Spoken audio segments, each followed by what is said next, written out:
always fresh, every day. You're watching Fastlane Daily. Chrysler workers get a free month off. Yay! As the company closes 30 of its plants for an extended winter holiday. Oops, make that boo. Also, a German TV host gets economy car mileage from a Porsche, Honda cancels a long-awaited sports car, and is Lamborghini saying no to the Quattro? I'm Alex Gizela, and you're watching Fastlane Daily. It's Fastlane Daily with Alex Gizela. This episode of Fastlane Daily is brought to you by Valvoline's Automotive series, Under the Hood with Brandon and the Frog. Watch for new episodes at brandonandthefrog.com. Chrysler workers will get an extended winter holiday this year, but no one's celebrating. The company says it's closing all 30 of its U.S. factories for at least 1 month, putting more than 46,000 workers on furlough. Chrysler's plants had been scheduled to stop production from December 24th to January 2nd for a 2-week vacation. But Bad Business News called a new plan that means most of the plants will close tomorrow and stay offline until at least January 19th. 2 factories in Toledo, Ohio that make the Jeep Liberty, Jeep Wrangler, and Dodge Nitro will reportedly stay out until January 26th. A minivan plant in Canada and a Detroit factory that makes the Dodge Viper will remain shut until February 2nd. The Washington Post reports most of the company's workers will get unemployment coverage equivalent to nearly full pay during the outage. And in other Chrysler news, new reports say Chrysler and GM have reopened merger talks. No word on whether the companies have retained Oklahoma law firm Thelma & Louise to manage negotiations. And if you thought you had to choose between a sports car and an Econobox, Porsche has good news. A German TV presenter says he pulled off a gas mileage coup in a 2009 Porsche 911 fitted with the company's new 7-speed PDK auto manual transmission. Host Klaus Nietzwitz covered 400 miles over a combined course of city driving, country roads, and the Autobahn logging average fuel consumption of 35 miles per gallon. The 2009 Carrera is powered by Porsche's latest 3.6-liter direct injection flat six, producing 345 horsepower. Nietzwitz says he sought to keep the car's engine speed in peak range of between 1,800 and 2,000 RPM. And he didn't creep along or do that drafting a trailer trick, whatever, tractor trailer trick. Road speed varied between 56 and 81 miles per hour on the highway with an overall average of 52.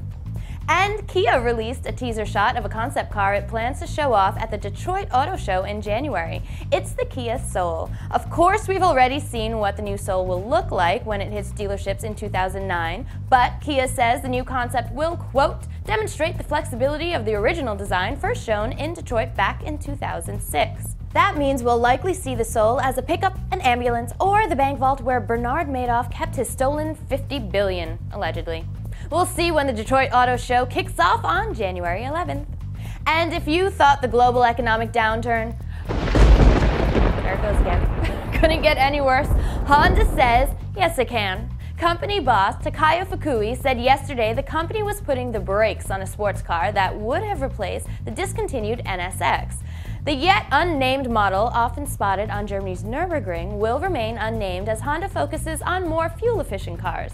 One of those cars includes the new Insight the company will unveil at next month's Detroit Auto Show. The V10-powered supercar would have been the most powerful production car the company had ever produced, not including that guy in the '94 Civic circling the Applebee's parking lot.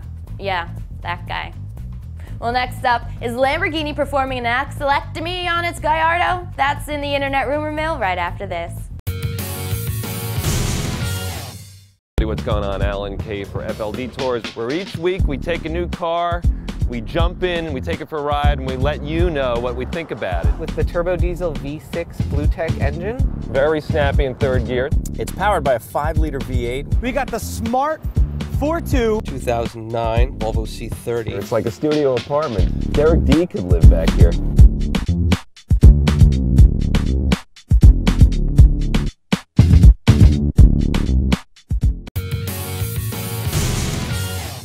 I'm Brandon. And I'm the Frog. And you're watching.